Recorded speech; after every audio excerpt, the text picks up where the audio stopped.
এদিকটা balcony, balcony passage সবই কাঁচ দিয়ে ঘেরা, মোড়ানো। বেলকনি গেলেন প্যাসেজটা, এটা আমার ইয়ে করা আছে।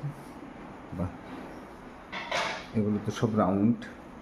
আপনার এখানে বক্সটা রাউন্ড করা আছে, স্লাইডিং এভাবে করা আছে, সুন্দর সুন্দর। মনে হবে এটা কি বেসিন? বাহ, এই বেসিনটা তো ভালো, এটাও তো খুব ভালো লাগছে। ও, আয়নাটাতে ডিজাইন আছে, সিং আছে, তাই তো? বাহ বাহ বাহ বাহ, এটাও দুটো পাল্লা আছে, ভিতর সব হাইট কাজ। হ্যাঁ, এদিকটা হ্যাঁ, এটা পাল্লা করা আছে। বাহ, ঠিক আছে, ভিতরে সব হাইট, খুবই ভালো, সব স্লাইডিং কাজ। দেখুন, খুবই ভালো লাগছে। ঠিক আছে, খুবই ভালো।